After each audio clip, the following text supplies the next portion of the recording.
Assalamualaikum warahmatullahi wabarakatuh. Perkenalkan, nama saya Salma Nabila.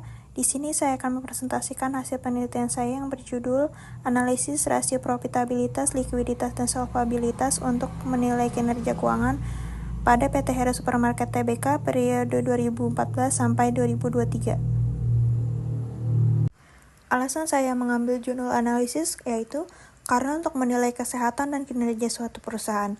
Menurut saya, jurnal analisis ini sangatlah tepat untuk penelitian ini karena penelitian ini memiliki relevansi praktis bagi investor, manajemen, dan pemangku kepentingan lainnya, yang hasil analisisnya dapat menjadi rekomendasi dalam mengambil keputusan yang lebih baik terkait investasi dan strategi perusahaan.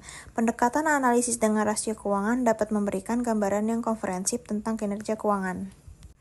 Alasan saya mengapa mengambil objek tersebut, peneliti tertarik karena penutupan Giant yang merupakan merek di bawah naungan PT Hero Supermarket mempengaruhi pendapatan keseluruhan, karena Giant merupakan kontribusi signifikan terhadap total pendapatan perusahaan. Hal ini dapat mempengaruhi kinerja keuangan perusahaan secara keseluruhan, mengingat Giant sebelumnya menjadi salah satu lini usaha utama.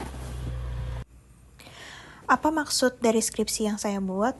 Untuk menilai kinerja keuangan pada PT Hero Supermarket Tbk berdasarkan laporan keuangan seperti laporan laba rugi dan laporan posisi keuangan. Tujuannya adalah untuk memahami tren keuangan perusahaan dan memberikan wawasan bagi pemangku kepentingan.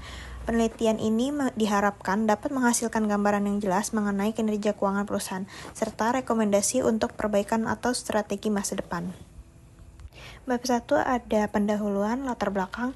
PT Hero Supermarket menutup 26 gerai sehingga berimbas terhadap pemutusan hubungan kinerja atau PHK 532 karyawan yang dinilai bukan suatu hal yang mengejutkan. Hal ini lantaran sektor retail di PT Hero Supermarket, terutama di supermarket, menghadapi persaingan yang sangat ketat sehingga terjadi kerugian dan kejadian yang tidak diinginkan selama 4 tahun berturut-turut dari tahun 2017 sampai 2020.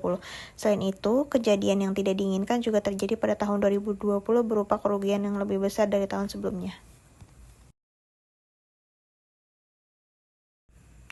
Rasio keuangan menurut Kashmir, rasio keuangan merupakan suatu kegiatan yang membandingkan angka-angka yang dapat di dalam laporan keuangan yang dilakukan dengan cara membandingkan angka yang satu dengan angka yang lain.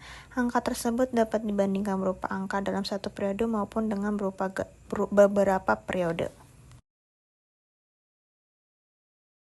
Di sini terdapat kerangka berpikir yang pertama, yaitu laporan keuangan PT Hero Supermarket Tbk periode 2014 sampai 2023. Yang dipakai yaitu ada dua jenis laporan. Yang pertama neraca dan laporan laba rugi dibuat menjadi analisis laporan keuangan dengan cara menggunakan rasio profitabilitas yaitu ROA dan ROE, rasio likuiditas yaitu CR dan QR, dan rasio solvabilitas yaitu DAR dan DER, sehingga menjadi kinerja keuangan PT Hero Supermarket Tbk periode 2014 sampai 2023.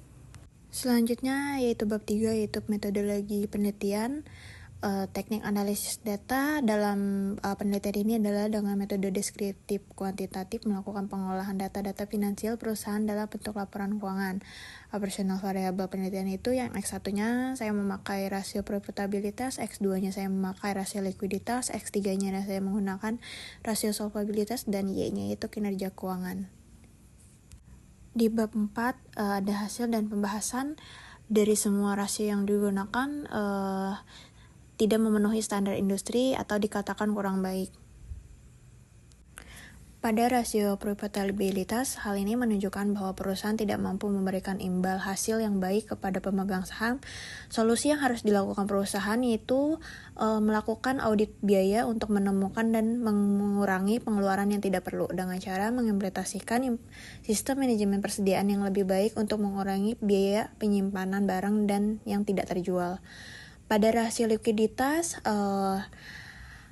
hal ini menandakan bahwa perusahaan tidak memiliki cukup aset likuid untuk menutupi kewajiban jangka pendek. Solusi yang harus dilakukan perusahaan adalah meningkatkan pengelolaan kas untuk memastikan ketersediaan dana saat dibutuhkan dan memperketat kebijakan kredit kepada pelanggan untuk mempercepat penerimaan piutang dengan cara menyediakan diskon untuk pembayaran tunai dan memperpendek jangka waktu pembayaran bagi pelanggan. Pada rasio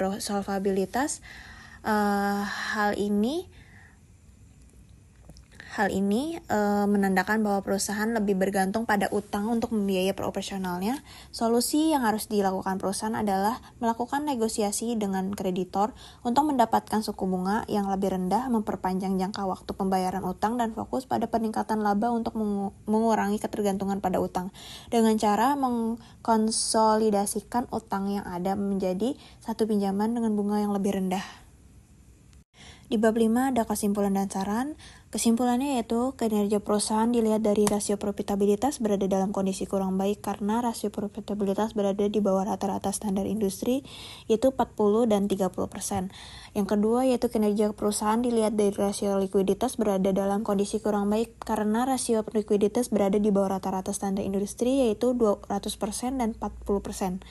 Yang ketiga yaitu ada kinerja perusahaan dilihat dari rasio solvabilitas berada di dalam kondisi kurang baik karena rasio solvabilitas berada di atas rata-rata standar industri yaitu 35% dan 90%.